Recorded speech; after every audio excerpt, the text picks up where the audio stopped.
안녕하세요. 반갑습니다. 서점에 가는 여자입니다. 네, 이번에 소개해드릴 책은 인생은 가혹하기도 하지만 생각보다 살만하기도 합니다. 라는 이야기를 하기까지 작가가 견디고 이겨낸 불안장애 극복기.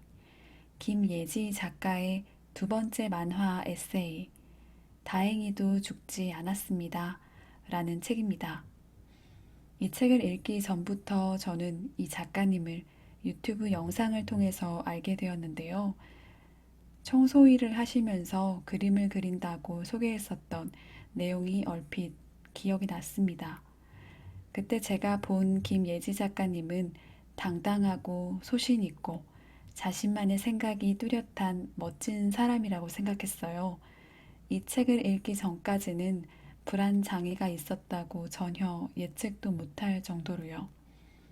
꽤 오랜 시간 가지고 있었던 사회 불안 장애를 극복하기 위해 어렵고 긴 치료 과정을 거쳐 현재는 많이 좋아졌다는 작가의 고백이 담긴 이야기가 이 책에 적혀 있었습니다. 정신질환의 단점은 남들에게 아닌 척을 해야 하기 때문이야. 보진 못했지만 영화 조커에 이런 문장이 나온다고 해요. 작가는 줄곧 우울하지 않은 척, 불안하지 않은 척 했다고 합니다. 처음 갖는 모임에서 느끼는 낯섦, 어색함, 이상의 두려움이 있었지만 그것을 겉으로 드러내지 않으려 오리가 물밑에서 발을 굴리듯 일상적인 관계들에 온 힘을 쏟으며 매일을 보냈다고요. 아닌 척, 괜찮은 척 하는 것은 무척 외롭고 힘든 일이라는 부분이 무척 공감이 갔습니다. 책에는 이런 글이 적혀 있습니다. 어느 날 엄청 울며 속마음을 이야기하자 누군가 왜 그래? 그만 좀 울어 라고 말했다. 한 번 쏟아진 눈물은 멈출 수 없었지만 마음의 문은 순식간에 닫힐 수 있었다. 눈물이라는 것은 내면의 무언가에 의해 눌려져 있던 것들이 터져 나오는 것이며 그런 과정은 꼭 필요하다는 생각이 든다. 그것이 골마서 속에서 터지지 않게. 사람들은 정신질환 대부분을 마음가짐의 문제로만 여겨 개인의 나약함으로 치부한다. 우리는 정신질환도 유전적 생화학적 질환임을 잘 알지 못합니다. 세로토닌과 같은 신경 전달 물질의 불균형이 원인이 되기도 해요. 그리고 불안이 높은 부모에게서 불안이 높은 자녀가 태어날 확률이 더 높습니다. 그렇다고 정신과에 다니면 기록이 남는다는 흔한 이유로 인해 치료가 더 힘들어지고 주변에 말하기도 어려운 이유입니다. 이 책에는 이런 글이 적혀 있어요. 가장 좋은 방법인 회피가 사실은 가장 날 무력하게 만드는 방법이다. 새벽에 잠이 오지 않아서 잠에 드는 것을 그만둔 날이 있습니다. 뜬 눈으로 이런저런 생각을 하다 우연히 책을 집어들고 이 문구를 읽었는데 떠오르고 싶지 않은 생각들이 우수수 쏟아졌어요. 누군가에게 도움을 요청하지 않았고 시간이 지나면 괜찮을 거라 생각했는데 사실은 괜찮은 게 아니었습니다. 그냥 애써 외면하고 있는 것 뿐이었어요. 그러면 그럴수록 할 수 있는 게 아무것도 없다고 느껴지기도 했고요. 안타깝게도 작가는 몇 번의 자살을 시도했대요. 그런데 죽을 용기도 나지 않아서 살아야겠다고 결심했다고 합니다. 정신질환은 대수롭지 않게 넘겨야 할 병이 절대 아닙니다.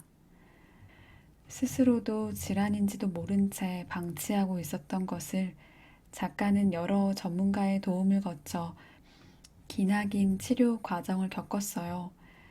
이 책에는 이런 문장이 적혀 있습니다. 일단 너가 살아야 돈도 의미가 있지. 돈과 행복은 크게 상관관계가 없는 것 같아요. 예전에는 돈이 많으면 여유가 생기고 행복할 줄 알았습니다. 그런데 조금 살아보니 돈 공부보다는 마음 공부가 더 중요하더라고요. 살면서 자라온 환경과 본인이 가지고 있는 타고난 기질이 결합되어 불안 증세가 나타난다고 합니다. 형제, 자매마다 다 각자 성격이 다르듯이 각자의 기질이 다 달라요.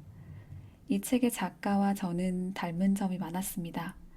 그래서 공감이 갔고 위로가 되었고 눈물도 났어요. 처음으로 SNS에 메시지를 작가님에게 보내기도 했습니다. 별 뜻은 없었고요. 그냥 너무나 감사하다는 말을 하고 싶었거든요. 그리고 저의 이야기를 고백했습니다.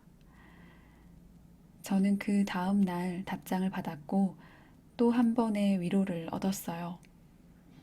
이 책에서 중요하게 말한 세 가지가 있습니다. 꾸준한 상담, 꾸준한 운동, 꾸준한 약물 복용. 충분히 치유될 수 있다는 희망적인 글과 함께 우울할 때 읽기 좋은 책 하나를 추천해 주셨습니다. 왜 심리치료를 받고 약을 먹는지 더 와닿기에 치료에 큰 도움이 되었어요. 수많은 실패와 좌절 속에도 결국 본인만의 방법을 찾아 극복했고 그 과정 속에 좋은 경험들도 많이 생겼다는 작가의 글은 오랜 시간 동안 기억 속에 자리 잡을 것 같습니다. 남을 도우며 살아야겠다는 생각은 하지만 정작 나의 문제를 남에게 도와달라고 요청하는 것에는 늘 서툴렀습니다. 이 책을 읽으면서 제가 지금 필요한 게 무엇인지 분명해졌어요. 새로운 사람들을 많이 만나고 새로운 환경에 노출되는 것, 그 속에서 변화하려고 노력하는 나를 늘 칭찬하는 것, 동질감과 공감으로 소외된 기분을 위로하고자 한 작가의 에세이는 더 이상 불필요한 불안을 키우지 않을 수 있도록 도움을 주고 있었습니다. 불안과 이별하고 행복에 정착하는 방법을 다룬 내용이기에 현재의 불안함을 느끼고 우울함이 이따금씩 찾아온다면 꼭 한 번쯤 읽어보셨으면 하는 책이에요. 네, 오늘은 여기까지 하겠습니다. 들어주셔서 감사하고요. 행복한 하루 되세요.